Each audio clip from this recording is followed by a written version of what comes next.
Bisangput sa trahedya ang family bonding sa magkabanay dihang nadisgrasya sa Tupi, South Cotabato kagahapon. 7 ka miyembro sa pamilya patay sa hitabo. Ani report ni Efren Mamak. Ilabihan kaguba ni ining van nga bibangga sa punuan sa barangay Cebuano sa Tupi, South Cotabato human na disgrasya pasado alas 3:30 sa hapon adlawng Lunes. Subo pamalandungon nga sa hitabo, 7 ka magkabanay ang patay samtang samdan ang driver sa mong van.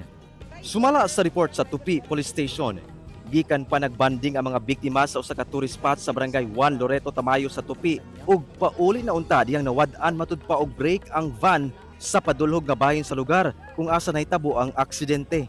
Migamit matud pa og handbrake ang driver apan nawad-an gihapon kini og kontrol sa sakyanan. Hinungdan nga nag-swerve kini og nabangga sa punuan sa kahoy sa kurbada nga bahin sa dalan. Sa kakusog sa impact, nalagpot ang ubang sakay sa van ngadto sa pangpang nga dunay gilawom nga anaa sa 5 ka metro. Samtang ang ubang sakay nabilin sa sulod sa van ug nakaangkon og grabeng samad sa lawas. Gidala pa sa ospital ang tanang 7 ka pasahero sa van apan dead on arrival na. Duha kanila mga medor de edad nga mga babae nga nag-edad 6 ug 7 anyos. Samtang ang driver nakaangkon og mga samad sa lawas ug anaa pa sa ospital sa General Santos City. Nagkaroon niya pa ng loose brake, then he tried to salvage the situation by pulling off the handbrake. Yun nga lang, unfortunately, nag-swerve off yung vehicle, tumama sa isang kahoy. Sa tala sa kapulisan, 6 ka pasahero ug ang driver taga Cagayan de Oro City. Samtang ang 2 ka menor de edad residente sa Polomolok, South Cotabato.